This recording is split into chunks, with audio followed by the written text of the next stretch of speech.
You're watching Mirror 7 News. Stay informed, stay ahead for more news.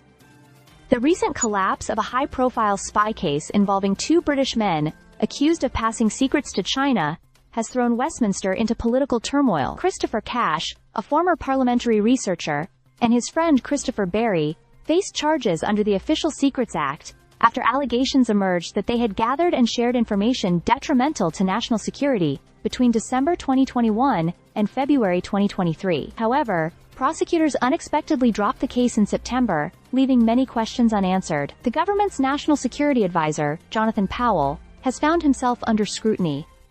Critics have speculated about whether he influenced the trial's collapse. However, Security Minister Dan Jarvis has clarified that Powell did not make any decisions about the evidence presented in the case. Jarvis explained that Powell's involvement was limited to discussions about national security and diplomatic relations, not the substance of the case.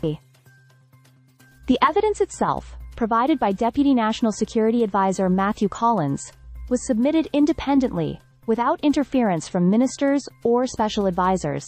The Crown Prosecution Service, that is CPS, indicated that the trial could not proceed because China had not been formally classified as a national security threat at the time of the alleged offenses. Director of Public Prosecution Stephen Parkinson highlighted that, while there was initially sufficient evidence, a precedent set by another spying case required that China be officially designated as a threat, which had not occurred. Jarvis noted that the outdated Official Secrets Act of 1911 had limited the CPS's options, and has since been replaced by the 2023 National Security Act to address such loopholes. Political reactions have been swift and heated. Conservative leader Kemi Badenoch accused the government of deliberately withholding information from the CPS to appease China, claiming economic interests were prioritized over due process and national security. The Liberal Democrats have also demanded full transparency, urging the government to publish all correspondence related to the case. Meanwhile, opposition leader Keir Starmer has defended his national security advisor,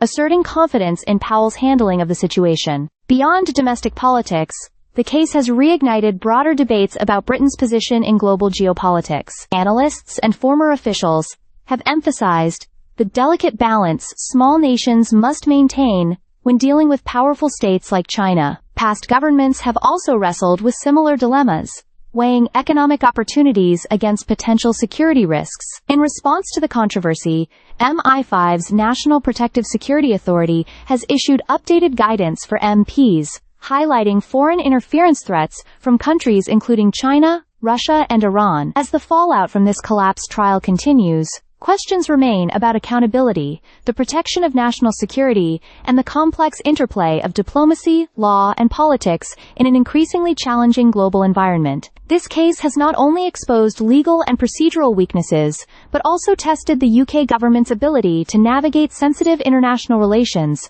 without compromising domestic security. The coming days will likely determine how the fallout is managed and whether lessons are learned for future espionage cases.